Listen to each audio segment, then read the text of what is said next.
مع نهايه الماتش الاخير الكابتن عبد الواحد السيد ساب كل اللعيبه وراح لحارس المرمى ياسر اللي كان متاثر جدا وحاسس ان اداؤه كان وحش وانه مش هيكون الاختيار الاول لاي مدرب. لكن كابتن عبد الواحد وكابتن محمود ابو الدهب قدروا يحولوا احباط ياسر لحماس. شفتك زعلان كده، ايه بقى اللي مزعلك؟ اديت وحش.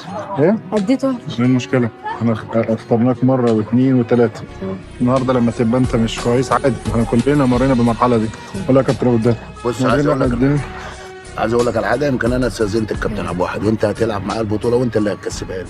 يعني ممكن ده دور المدير الفني لما يكون عنده لعيب زعلان او منهار او متوتر، اكيد احنا بننزل له. لما لقيت الكابتن عبد الواحد نازل للحارس لان هو كان شايف ان هو ما اداش بشكل كويس، لكن انا شايف ان هو ادى كويس، وده دورنا ان احنا نشجعه وندعمه بشكل كبير جدا.